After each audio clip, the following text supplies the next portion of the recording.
everybody! My name is Rubia Mateo and I play the role of Aya dito sa Lolong. First day ko na pagtitiping, it was pretty intense kasi yung first scene ko is a rape scene. Pero mabuti na lang talaga, inalagaan ako ni Direk Romel.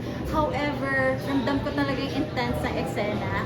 It was my first and only scene that day. Pero hanggang pag-uwi, I was so tired at iba talaga yung lungkot na nararamdaman ko. So, sana po, pag napanood niyo po yung mga ginagawa po namin scenes, ay magustuhan niyo. At manood po kayo ng Lolong, gabi-gabi po, 8 p.m.